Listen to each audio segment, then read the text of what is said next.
তো শুরুতে আপনারা ভিডিওতে এই স্মৃতিসৌধটা দেখে মনে করতে পারেন যেটা সাভারে, কিন্তু না, এটা হচ্ছে নারায়ণগঞ্জে অবস্থিত। নারায়ণগঞ্জের সমরক্ষেত্রে অবস্থিত এই জায়গাটা আমরা আজকে এখানে ভিডিও করতে আসছি। আর এটা হচ্ছে অবস্থিত হচ্ছে বন্দরে, তো নিজ এলাকার রিপ্রেজেন্ট করতে পারা তো আমার কাছে খুবই ভালো লাগতেছে, কারণ নারায়ণগঞ্জে অনেক সুন্দর সুন্দর জায়গা আছে, ইভেন বন্দরে অনেক সুন্দর সুন্দর জায়গা আছে, যেগুলো আমি চাই আপনাদের কাছে তুলে ধরতে, ভিডিওর মাধ্যমে আপনাদের দেখাতে। তো বেশি কিছু না, আমি চলে আসছিলাম আজকে বাইক নিয়ে, তো এখানে সমরক্ষেত্রে তো আমি বাইকের ভিডিও করতেছিলাম একটা, এবং ওয়েদারটা আজকে ছিল অন্যরকম। এই স্মৃতিসৌধ, এখানে মানুষ বিকাল দিকে আড্ডা দিতেছিল, তো আমি বেশি ভিডিও করি না, আশেপাশে 4-5টা ভিডিও নিয়ে চলে আসা পড়ছি। তো আজকের ওয়েদারের সাথে মানে স্মৃতিসৌধটা দেখতে অন্যরকম লাগতেছিল, তো হাঁটতে হাঁটতে আমি চলে আসা পড়ি। তো এটা মূলত সমরক্ষেত্রের পাশেই অবস্থিত, আপনারা সমরক্ষেত্রে আসলে এটা দেখতে পারবেন। তো যাই হোক, আমি এই জায়গাটা আমার কাছে ভালো লাগছে, খুবই সুন্দর একটা জায়গা, এই জন্য আসছি। আর এখানে দেখেন আম আম যে বড় বড় আম, এগুলা হচ্ছে হাইব্রিড জাতীয় আম। তো আমগুলো অনেক বড়ই ছিল, তো এখানে নর্মালি কেউ পারে না, এগুলো এমনি হয়।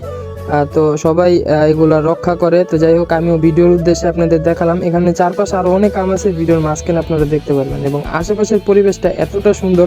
এবং এটার পিছনের সাইড আছে সবচেয়ে ইন্টারেস্টিং পার্ট এবং সবচেয়ে সুন্দর পার্ট। তো বলতে না বলতে চলে আসলাম আমরা পিছনের দিকে, আর পিছনের দিকটা দেখতে এত সুন্দর, আর সূর্যের একটা আলো পড়তেছিল মধ্য বিকালের দিকে, তো দেখতে মানে অন্যরকম একটা ভিউ ছিল। তো আপনারা মেবি দেখছেন অনেকেই, আমি প্রোফাইলে এবং টাইমলাইনে পোস্ট করছি। তো এই জায়গায় সেই জায়গা যেখানে আমি পোস্ট করছি, তো এই জায়গাটা খুবই সুন্দর লাগছে আমার কাছে। আর আপনারা যদি ঘুরতে আসতে চান, ঘোরার মতো খুবই সুন্দর একটা জায়গা। তা আমি এখানে একটা ভিডিও করে নিতেছিলাম এবং কয়েকটা ছবি তুলছিলাম ঠিক এইভাবেই। তো ভিডিও করতেছিলাম, তো আমি ওরে দিয়ে আমার এক ফ্রেন্ড দিয়ে আমি ভিডিও করে নিয়েছিলাম। তো হাঁটতে হাঁটতে আমি উপরে উঠে যেতেছিলাম এবং আমার ফ্রেন্ড দিয়ে ভিডিও করাইতেছিলাম। তো ওরে বলতেছিলাম আমার সাথে সাথে উপরে আয়। আমি জানি না এখানে জুতা খুলে যাইতে হয় নাকি, আমি জুতা নিয়ে উপরে উঠে গেছিলাম। তো আশেপাশের ভিউটা খুবই সুন্দর, আর উপরে থেকে যে একটা সুন্দর ভিউ পাওয়া যেতেছিল, মানে আপনাদের না দেখালে বুঝবেন না। আমি জানি না ক্যামেরার চোখে আপনাদের কেমন লাগতেছে, বাট দেখতে এতটা সুন্দর ছিল। তো আসলে আমি আপনাদের দেখাই। তো আমি এখন ওর কাছ থেকে ক্যামেরাটা নিয়ে আমি নিজের ভিডিও করতেছিলাম। যাই হোক, এখন বাইরের একটা দৃশ্য আপনাদের আমি দেখাইতেছি।